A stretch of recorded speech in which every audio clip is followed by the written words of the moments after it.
leave him money? And who signs the death certificates? You know, you two are beginning to sound like the gunpowder plot, only less cheerful.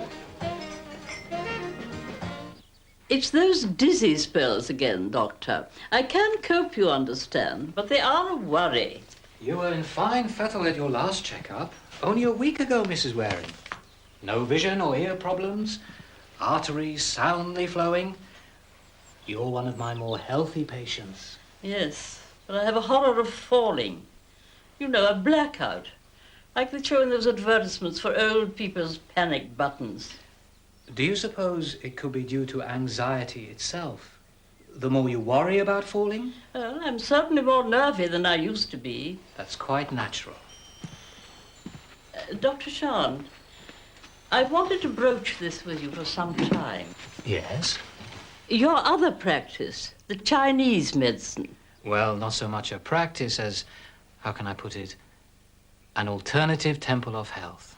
Body and mind is what I gather. Oh, yes, both. Very much so. You see, I also heard about a form of oriental meditation in which it's possible to reach a state of contact with the other side without resorting to seances and mediums. Your late husband? I want so much to be sure he's happy. Of course. Is it very expensive? Mrs. Waring, first things first. Why not join us at one of our gatherings on Wednesday?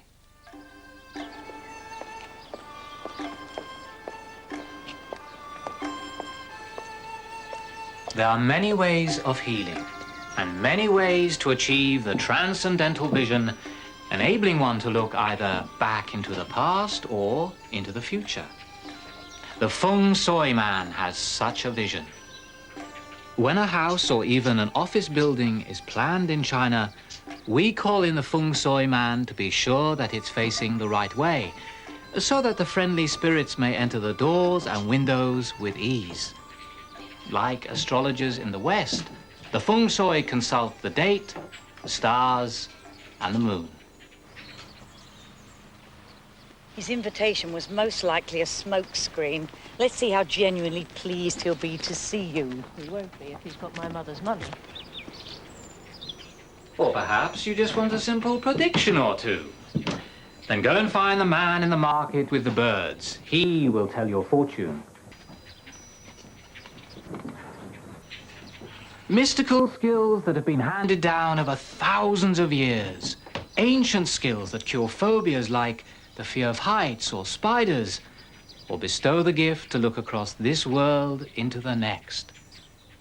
I see that we are honored by the presence of someone who daily gazes into the future through crystal and card, palm and stars. Mrs. Moon. Welcome to you and your guest. Let us now proceed with an ever-popular form of Chinese clairvoyancy, the traditional Tao method. May has brought in this ewer of hot, molten wax. Mrs. Waring, perhaps you'd like to be the first to take part? Don't be nervous.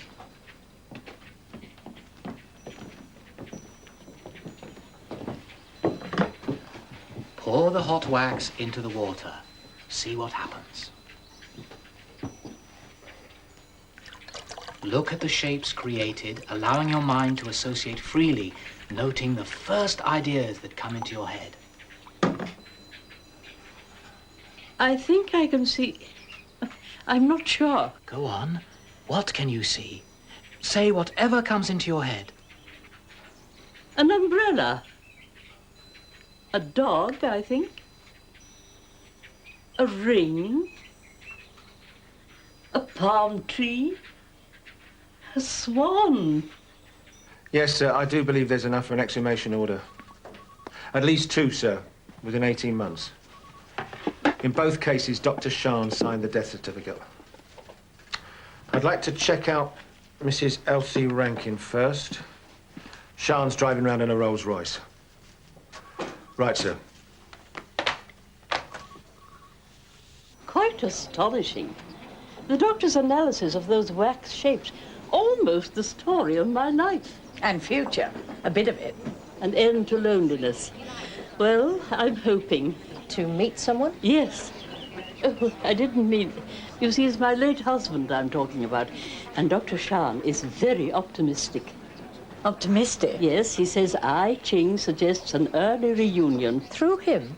Oh, no, nothing like that. It means developing a completely personal state of psychic contact through an ancient means called Ming Chao. But I have to prepare myself. I hope you're finding the evening instructive. Oh, very. We're hearing about what sounds like number 27 on the menu. You know what I like about you, Mrs. Moon? You bring a touch of humour to our mystical world. Well, we have to keep our darker side under control, don't we? Life's too short as it is. Ah, very true. We have our own way to remind us of our earthly mortality. The Pan Quan, who must always be kept under lock and key. Pan Quan? What's that? The face of destiny. The one who comes to collect us. Finally. Oh. May I see it? No. You don't want to look into that face yet. Any more than I do.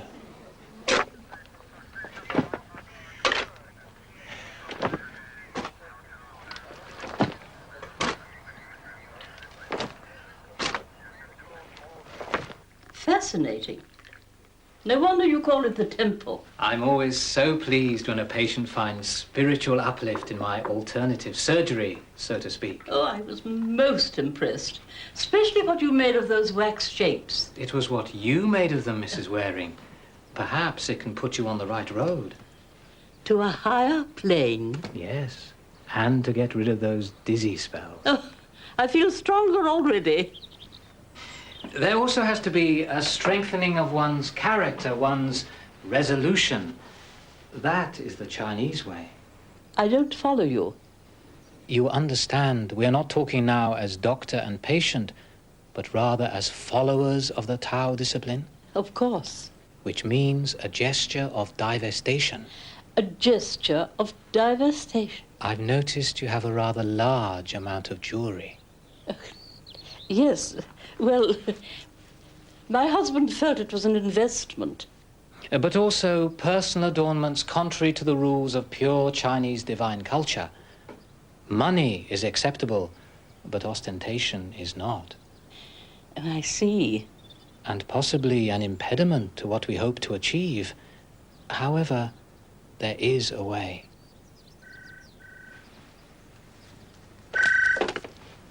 Dr. Shan's surgery. Yes. What? When? It's just finished. Yeah. I remembered you and the doctor at her funeral last year. Just thought you'd like to know, for what it's worth. Yes. I'll tell the doctor, and thank you. Now, don't worry, Mrs. Waring. I will take care of all the details. Oh, I'm sure you're right, Doctor. Although I shall feel quite lost without them. But it's very good of you to go to so much trouble. Not at all.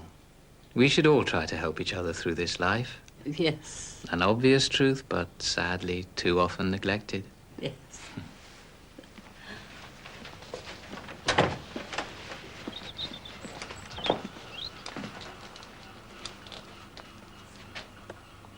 You had a call. They've dug up Mrs. Rankin. You must be careful. Cancel the arrangement you've just made with that lady. On the contrary, her jewels are top of the agenda.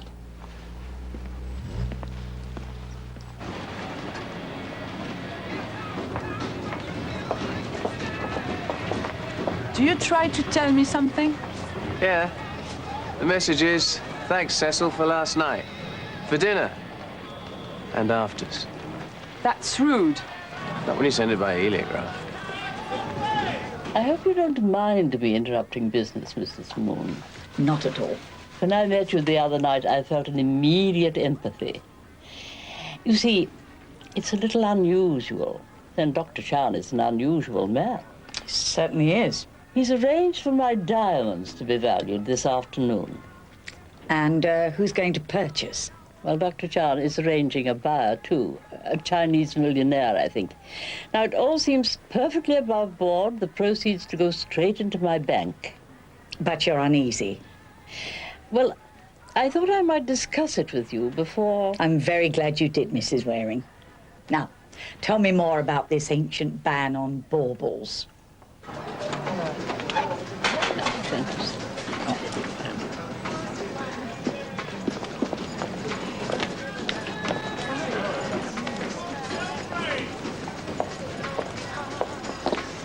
Trevor, I need to talk to you. I've just had a visit from a Mrs. Waring, a patient of Dr. Shan's. Oh, yeah? What does she want? It sounds a bit of a Chinese puzzle, but it could be another of his swindles.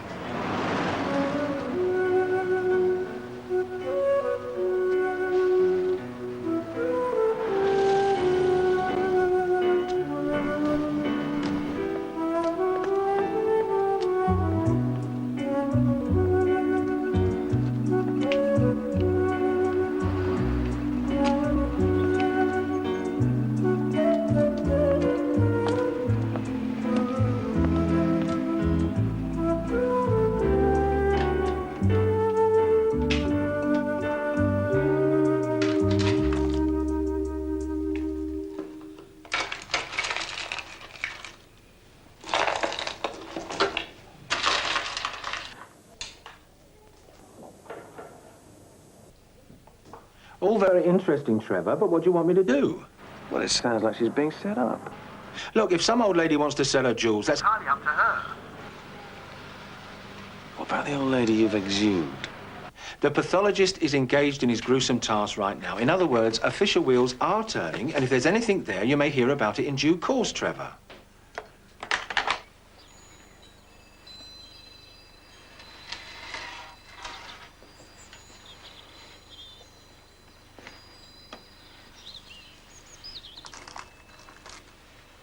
We're getting a very healthy figure here, Mrs. Waring.